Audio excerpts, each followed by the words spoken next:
चलो ठीक है। चलो थोड़ा सा एक और है, द ब्लैक एरोप्लेन, इसको भी देख लेते हैं। ब्लैक एरोप्लेन, इसके भी क्वेश्चन आंसर कर लेते हैं। ब्लैक एरोप्लेन जल्दी से हो जाएगा तो अच्छी बात है, फटाफट। I will take the risk, what is the risk, why does the narrator take it. I will take the risk, मैं रिस्क लूंगा। What is the risk, risk क्या है। Why does the narrator take it, और narrator ने इसे क्यों लिया। The risk is to fly his aero, the risk is to fly plane through the stormy clouds. The risk is to fly the aeroplane in stormy cloud, मतलब storm, storm मतलब होता है तूफान के वातावरण में प्लेन को उड़ाना भी एक रिस्क था। The narrator takes the risk because he wants to take breakfast with his family. The narrator takes the risk because, narrator ने रिस्क ली क्योंकि वह अपने परिवार के साथ ब्रेकफास्ट करना चाहता था। ठीक है, चलो अगला। Describe the narrator's experience as he flew the aeroplane into the storm. Describe the narrator's experience मतलब कथनकर्ता या लेखक का अनुभव शेयर कीजिए जब वह तूफान में हवाई जहाज उड़ा रहा था, एरोप्लेन को उड़ा रहा था। तो क्या है, the narrator could not see anything in the storm. Narrator जो है, कथनकर्ता जो है या लेखक जो है, वो तूफान में कुछ भी नहीं देख पा रहा था। His aeroplane jumped and twisted in the air, उसका एरोप्लेन जो है जंप कर गया, उछल गया और मरोड़ खा गया, पलट गया। इन द एयर, हवे में।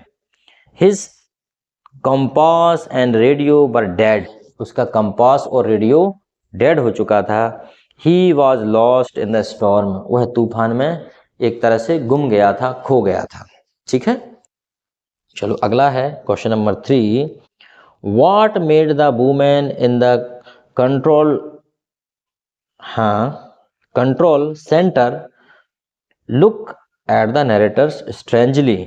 What made the women in the control centre look at the narrator's strangely, मतलब कंट्रोल टावर की जो महिला है वो नरेटर को स्ट्रेंजली, बड़े अजीब तरीके से क्यों देखती है। आखिर उसने उसे अजीब तरीके से क्यों देखा। जो कंट्रोल टावर की जो महिला है, जो कंट्रोल सेंटर की महिला है, उसने जो लेखक है या जो पायलट है उसको बड़े अजीब तरीके से क्यों देखा, ऐसा क्या हो गया। तो इसका आंसर है The woman in the control center looked at the narrator strangely because the narrator asked her about the black aeroplane when there was not any.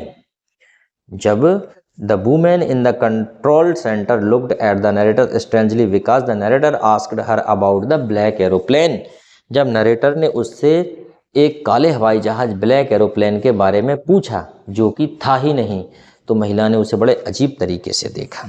Question number 4 है, why did the pilot decide the fly through the clouds. Pilot ने बादलों में उड़ाने का क्यों निश्चय किया। The pilot decide to fly through the clouds because he wanted to take breakfast with his family, क्योंकि वह लेखक अपने परिवार के साथ ब्रेकफास्ट करना चाहता था। अगर आपको अच्छा लगता है तो लाइक कीजिए और कमेंट्स कीजिए ताकि मैं अगला वीडियो बना सकूं। ठीक है, थैंक यू वेरी मच। अपन को बहुत सारे, ये देखिए how to tell wild animal से बहुत सारे लेसन्स हैं, सारा का सारा पूरा चैप्टर है। अगर ये कर लिया तो मान के चलो आप टॉप कर ही लोगे। ठीक है, इसके पहले के मैंने ये भी डाल दिए हैं, ए लेटर टू गॉड ये भी डाल दिया है, dust of snow, fire and ice, ये सब डल गए हैं, इनको आप देख लीजिए।